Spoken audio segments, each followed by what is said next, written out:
Hello friends, అందరికీ నమస్కారం. Telugu life story వింటున్న ప్రతి ఒక్కరికి థ్యాంక్ యూ సో మచ్. ఈ స్టోరీ ఏమిటి అంటే, ఎంజాయ్‌మెంట్ గురించి మాట్లాడితే కొందరు ఫ్రెండ్స్ మీ దగ్గరికి వచ్చి "ఏమిరా మీరు ఎంజాయ్‌మెంట్ చేయరారా? మీకు ఎంజాయ్‌మెంట్ అనేదే మీకు తెలవదారా?" ఇలాంటి ఏదైనా సరే మిమ్మల్ని తక్కువ చేసి మాట్లాడితే గనక ఇది వాళ్ళకి మాత్రమే స్టోరీ.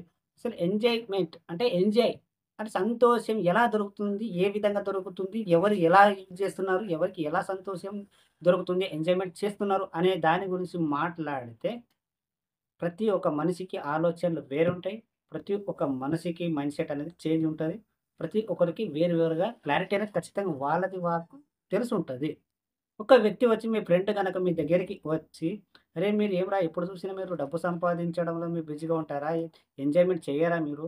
సో, ఇలాంటి ఏదైనా సరే మిమ్మల్ని తక్కువ చేసి కావచ్చు, ఇలా ఏదైనా ఒక ఎంజాయ్‌మెంట్ మీకసలు ఎంజాయ్‌మెంట్ అంటేనే తెలవదురా మీకు ఎంజాయ్‌మెంట్ చేయరారా అనే టాపిక్ గురించి మాట్లాడితే, ఒక వ్యక్తి, ఒక వ్యక్తి డాన్స్ చేస్తే అతనికి ఎంజాయ్‌మెంట్ దొరుకుతుంది.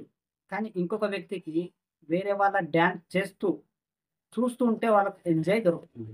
సో, ఇతనికి డాన్స్ చేస్తే ఎంజాయ్‌మెంట్ దొరుకుతుందేమో కానీ, ఆ వ్యక్తికి డాన్స్ రాదు కాబట్టి, వేరే వాళ్ళ డాన్స్ చూసి తను ఆనందపడుతూ ఉంటాడు. వేరు వేరుగా మైండ్ సెట్ అనేది ఖచ్చితంగా ఉంటాయి. అలాగే ఒక వ్యక్తికి బీర్ తాగి ఎంజాయ్‌మెంట్ తెలుస్తుంది. అంటే బీర్ తాగడంలో అతనికి బీర్ తాగితేనే ఎంజాయ్‌మెంట్ అనేది తెలుస్తుందేమో. కానీ ఈ వ్యక్తికి స్ప్రైట్ తాగితేనే ఎంజాయ్‌మెంట్ దొరుకుతుందేమో.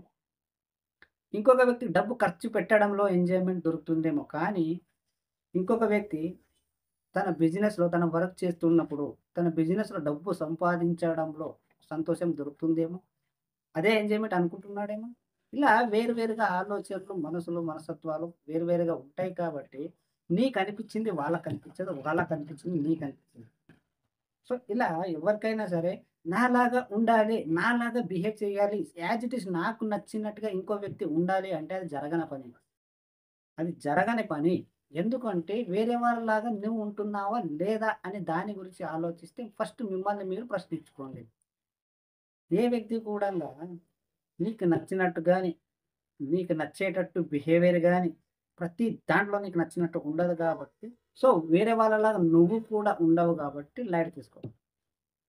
ఎంజాయ్‌మెంట్ మాట్లాడితే అందరికీ ఒకేలాగా ఎంజాయ్‌మెంట్ అనేది దొరకదు.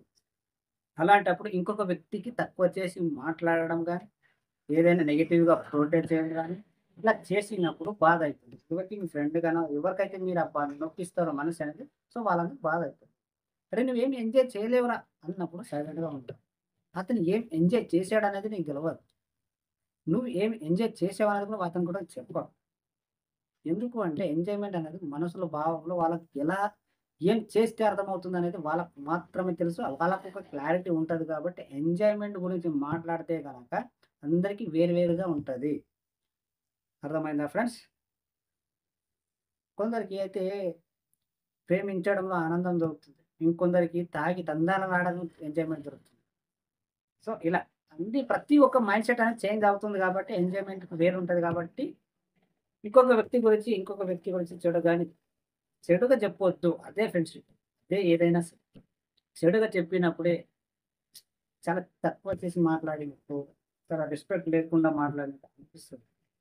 నలుగురిలో ఉన్నప్పుడు ఏ విధంగా ఉండాలి? నలుగురిలో ఉన్నప్పుడు ఏ విధంగా వాళ్ళని మాట్లాడాలని తెలుసుకుంటాను. ఎందుకంటే కొందరికి ట్రిప్ పోతే ఎంజాయ్‌మెంట్ అవుతది. మీకు తెలుసో తెలవదో. ఇంకొందరికి ట్రిప్ పోతే అసలు అసహ్యంగా ఉంటది. కొందరు లేడీస్‌లను చూడండి ఎప్పుడైనా సరే ఇంట్లోకి బయటికి రారు. వాళ్ళకి బయటి ప్రపంచమే తెలవదు. కానీ వాళ్ళకి ఎంజాయ్‌మెంట్ అనేది ఇంట్లోనే దొరుకుతుంది. వాళ్ళు రమ్మన్నా కూడా ట్రిప్ పోదామన్నా కూడా కొందరైతే రారు. ఎందుకంటే వాళ్ళకి ఇష్టం లేదు. ఇదే ఎంజాయ్‌మెంట్ అనిపిస్తున్నది వాళ్ళకు. ఇలాగ వేరు వేరుగా ఆలోచనలుంటాయి. వేరు వేరుగా మనస్పర్ధలు ఉంటాయి కాబట్టి, నీకు నచ్చినట్టు ఇంకొక వ్యక్తికి నచ్చదు. నీకు నచ్చినట్టు ఇంకొక వ్యక్తి ఉండడు. 100% ఏ వ్యక్తి కూడా ఉండడు కాబట్టి, సరే ఒక ఎగ్జాంపుల్‌గా తీసుకుంటే నీకు నచ్చినట్టు అంటే వేరే వాళ్ళకి నచ్చినట్టు నువ్వు ఉంటున్నావా అనేది నువ్వే క్లారిఫై చేసుకోవు. అప్పుడే నువ్వు ఉంటే గనక వేరే ఒక్కరికి నచ్చింది. ఎగ్జాంపుల్ నీ లవర్ ఏదైతే చెప్తారో, వాళ్ళు ఏదైతే మాట వింటారో వాళ్ళకి నచ్చినట్టు నువ్వు ఒకవేళ ఉన్నట్టయితే ఖచ్చితంగా వాళ్ళు కూడా ఉంటారు. ఇది 100% పక్కా. నువ్వు ఉంటే వాళ్ళు కూడా ఉంటారు. సో, ఎంజాయ్‌మెంట్ అనేది ప్రతి ఒక్క మనిషికి వేరు వేరుగా ఉంటది కాబట్టి, నీకు అనిపించింది వాళ్ళకనిపించదు. వాళ్ళకనిపించింది నీకనిపించదు. అర్థమైందా ఫ్రెండ్స్? సో, ఎంజాయ్‌మెంట్ గురించి మీకు అర్థమైంది అనుకుంటున్నాను. వేరు వేరుగా ఉంటాయి. మనస్పర్ధలు వేరు వేరుగా ఉంటాయి.